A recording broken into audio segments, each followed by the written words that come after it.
विपिन, मेरे सहयोगी इस वक्त परिवहन मंत्री के साथ जुड़े हुए हैं। विशेष सवाल होंगे क्योंकि आज बजट सत्र है। सभी की नजर रहने वाली है कि किस किस विभाग को कितना कितना पैसा अलॉट हो सकता है और कितना खास बजट रह सकता है। Vipin, over to you.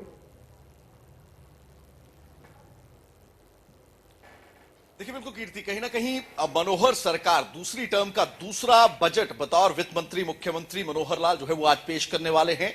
ऐसे में तमाम तरह की परिस्थितियों से प्रदेश गुजरा है, कोविड का काल रहा है, लेकिन एक डिपार्टमेंट था जो कि लगातार राजस्व में बढ़ोतरी देता रहा। क्योंकि लगातार अगर बात करें अब इस पूरी परिस्थिति में इकोनॉमी जो थी, आर्थिक परिस्थितियां तो जो थी, वो तमाम जो है वो कहीं ना कहीं ढर्रे पर थी। और ऐसे में अब बजट जो है वो पेश होना है और तमाम विभागों की नजर जो है बजट एलोकेशंस पर है। हमारे साथ परिवहन मंत्री मूलचंद शर्मा साहब मौजूद है। तो साहब, बजट से पहले क्या कुछ उम्मीदें आप कर रहे हैं इस प्रदेश के बजट से? आपके जो विभाग हैं, चाहे माइनिंग हो चाहे ट्रांसपोर्ट हो, ये वो विभाग हैं जो कि राजस्व देते हैं, लेकिन फिर भी किसी भी अर्थव्यवस्था को बढ़ाने के लिए जो इन्वेस्टमेंट है वो बहुत जरूरी होती है। तो ऐसे में आप एलोकेशंस क्या देखते हैं अपने डिपार्टमेंट? मैं मान के चलता हूं जो समय रहा है, कोविड का साल रहा है, और सबसे ज्यादा प्रदेश में, पूरे भारत में और प्रदेश से जो मार पड़ी है, जो आय के जो स्रोत कम हुए, उद्योग नहीं चल पाए, काम नहीं चल पाए। और ये मान के चलिए जो बजट होगा प्रदेश के मुख्यमंत्री मनोहर लाल जिसको पेश करेंगे, वो आम आदमी का बजट होगा, आम सबका होगा। और सबके विकास, चाहे हेल्थ की बात करें, शिक्षा की बात करें, या रोड और फ्लाईओवर की बात करें, या ट्रांसपोर्ट की बात करें, दूसरे स्रोत हैं। और ऐसे स्रोत हैं जिनमें जनता की सेवा करना सरकार का धर्म है, कर्तव्य है, उनका विशेष ध्यान रखना है। पर मैं परिवहन मंत्री होने के नाते, जो परिवहन गरीब का हवाई जहाज कहलाता है, और गरीब का हवाई जहाज है जो आम आदमी को अगर शिक्षा के क्षेत्र में जाना, बेटियों को जाना तो बस से जाना है, गरीब आदमी को जाना है तो बस से जाना है, इलाज के लिए जाना तो बस से जाना है। तो आम आदमी को उम्मीद है कि ट्रांसपोर्ट को बढ़ावा ज्यादा से ज्यादा मिले।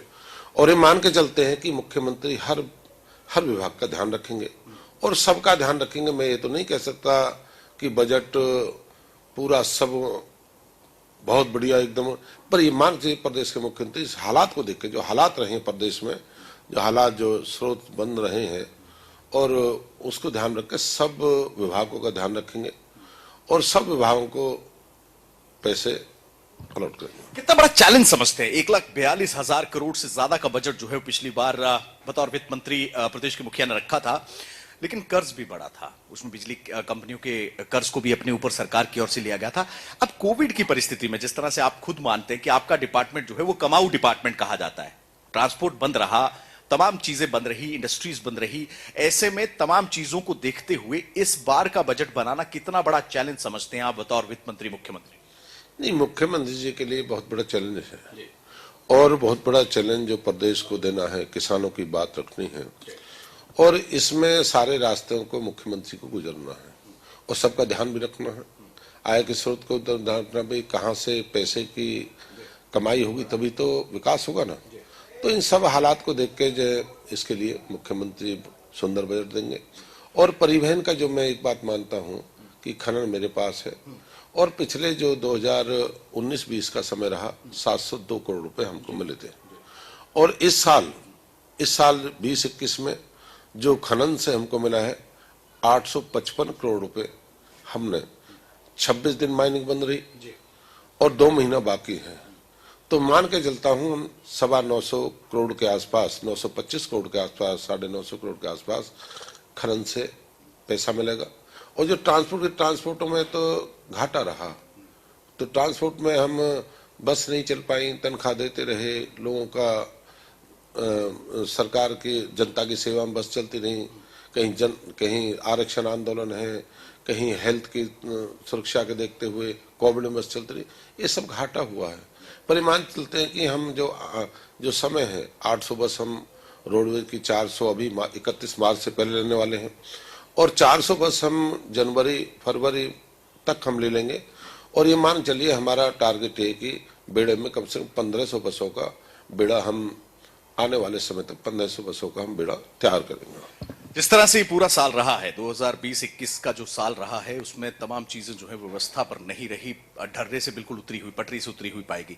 क्या समझते हैं लोगों को बजट, क्योंकि आम लोगों के लिए बजट उतना ही होता है कि उनकी रसोई पे इफेक्ट ना पड़े, उनकी जेब पर इफेक्ट ना पड़े। बतौर परिवहन मंत्री क्या समझते हैं, क्या बसों के किराए में इजाफा या कमी या कुछ बराबर उसी हिसाब से देखने को मिलेगा? नहीं, मैं अभी तो नहीं कह सकता भाई क्या किराए का रहेगा क्या नहीं रहेगा। सब हालात को, जैसे हमारा राजस्थान है, हिमाचल है, पंजाब है, उत्तर प्रदेश है, दिल्ली और एनसीआर, जो सबके जो रोडवेज के जो इनके परिवहन के जो भी होगा उस हिसाब से देखेंगे भाई किस तरह से दूसरे प्रदेश है उनका किस तरह से परिवहन में क्या उन्होंने बढ़ाया है। तो उस हिसाब से भी हमारा कोई किराया बढ़ाने का मंशा नहीं है, ना इस तरह की कोई है कि वे इससे भी हमें किराया बढ़ाना, पर इन हालात को सबको देख के हम निर्णय लेंगे। आखिरी सवाल आपसे दो लूंगा मैं। स्वास्थ्य सेक्टर सबसे ज्यादा महत्वपूर्ण हो गया क्योंकि 2020-21 में जिस तरह की बीमारी देश ने झेली, पूरे विश्व ने झेली, उसके बाद स्वास्थ्य सेक्टर की एलोकेशंस पर यह कहा गया मुख्यमंत्री की ओर से कि ज्यादा फोकस रहेगा। वहीं किसान आंदोलन और कृषि आंदोलन जो जिस तरह से चल रहा है उसको देखते हुए क्या लगता है कि ज्यादा फोकस इन सेक्टर्स पर देखने को मिलेगा? नहीं, मान के चलिए, चाहे जब से मुख्य 2014 सरकार बनी है और प्रदेश के मुख्यमंत्री ने फोकस किसानों की तरफ रखा है, चाहे मक्का की बात करें, बाजरे की बात करें, दलहन की बात करें, चने की बात करें, सरसों की बात करें, जब किसी प्रदेश में नहीं थे एमएसपी पे, हमने इनको सबको परचेज करा है। और सबसे ज्यादा हमने गेहूं परचेज करा है, अपने धान सबसे ज्यादा करा है। किसानों की तरफ पहले भी ध्यान था, आज भी ध्यान रखेंगे। और किसान हमारे भाई हैं और मैं किसान का बेटा हूँ। हम किसान की बात को समझते हैं, किसान की फसल को समय आ लिया, सरकार पूरी तैयारी पे है। सरकार, कृषि मंत्री जेपी दलाल पूरे इस पर लगे हुए हैं, सभी लोग। तो एक ही कृषि के जो बजट है, कृषि पे ध्यान रखा जाएगा, आम कर्मचारी का भी ध्यान रखा जाएगा, मध्यम वर्ग का भी ध्यान रखा, सबका ध्यान रखा जाएगा। तो पैसा है, सबका साथ सबका विकास, इस नारे को लेकर हम आगे चलेंगे। तो समझते हैं कि चेहरों पर मुस्कान दिखेगी हर तबके की? नहीं, हर चेहरे में मुस्कान रहेगी, पर यह भी मुस्कान रहेगी कोविड से हम उभरे हैं और नई दुनिया की तरफ हम जा रहे हैं, ये मुस्कान रहेगी ना। हरियाणा जैसा प्रदेश, भारत 135 करोड़ का देश, और जिसमें हरियाणा प्रदेश जो दिल्ली एनसीआर के चारों तरफ है, तो ये मानते मुस्कान तो इसलिए खुशी है कि हम कोरोना की विदाई कर रहे हैं और नए युग की शुरुआत करने जा रहे हैं। नए युग की शुरुआत की उम्मीद जो है वो परिवहन मंत्री मूलचंद शर्मा की ओर से की गई है और उम्मीदें भी हैं कि जिस तरह से रोडवेज को जहाज कहा जाता है, ये सच्चाई है। आम आदमी से लेकर चाहे कोई भी ट्रांसपोर्ट का सबसे बड़ा साधन अगर हरियाणा में कोई है तो हरियाणा रोडवेज है। ऐसे में बसों के बेड़ों को बनाने की बात की गई है, अपग्रेडेशन की बात की गई है और उम्मीदें हैं कि बजट एलोकेशन जब होंगी तो ना केवल अलग अलग तबके, तमाम सेक्टर्स के चेहरे पर मुस्कान देखने को मिलेगी, बल्कि रोडवेज और परिवहन विभाग में भी जो है उसी तरह की एलोकेशन जो है वो देखने को मिलेगी।